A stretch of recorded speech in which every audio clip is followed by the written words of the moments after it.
Pagdating sa youth development ay magandang barometer ngayon ang FIBA Under-18 Asia Cup. Dito ay nakita ang mga bagong batch ng mga youth team ng bawat bansa sa Asia.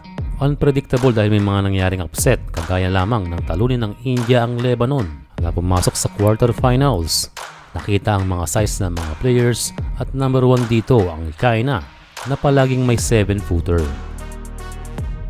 For this year ay wala tayong naipadalang batang gilas na at least 6'10". Sa kabila na may mga available tayo na ganong size ay hindi pa rin pasado sa ating mga coaches para mag-compete ngayong FIBA Asia Cup. Paano nga ba madedevelop kung di bibigyan ng exposure? Sa latest game ay tinalo ng Japan ang batang gilas, eliminating our youth team this early ng tournament na usually ay lumalampas sa elimination. Kaya another history na naman ito. Malaking factor ang bubuong lineup sa success ng ating team, and sa ngayon ay nabigo ang batang gilas at maaaring sabihin ay hindi nakalaro ang mga key players katulad ni Andy Hemau na best scorer ng team.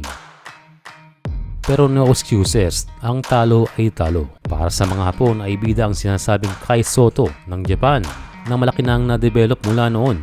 Ito ay si Leon Watanabe, ang kanilang sentro. Although kulang talaga sa size ang Japan at napakatagal na ang panahon na wala silang 7-footer, itong si Watanabe ang sinasabing next big thing o big man ng Japanese basketball. Towering at 6'8", hindi ganun kalaki, pero naging effective sa kanilang team.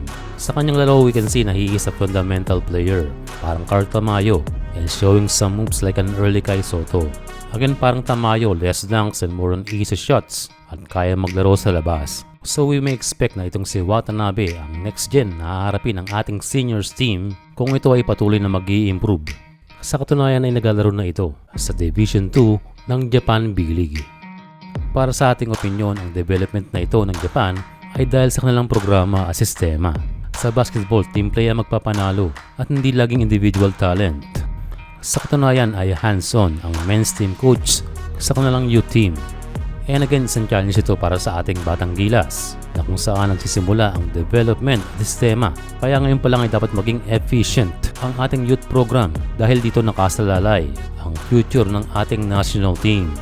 May mga nagsasabi na pwedeng magpalit na ng head coach itong batang gilas at ngayong eliminated na ay malalaman natin in few weeks and even days kung may pagbabagong magaganap. Well, sa totoo lang ay parang nasa critical level ang ating youth team. Kaya ngayon pa lang ay dapat masimula na ang mas magandang programa at paghahanap ng mga batang gilas na mayroong potensyal na magdadala ng ating bandila sa ibang bansa. And sana'y mabisita rin ito ni Coach Tim Cone at mag-regroup at mag-boost ang moral ng ating youth team na kung saan ay panggagalingan ng kanyang mga future players.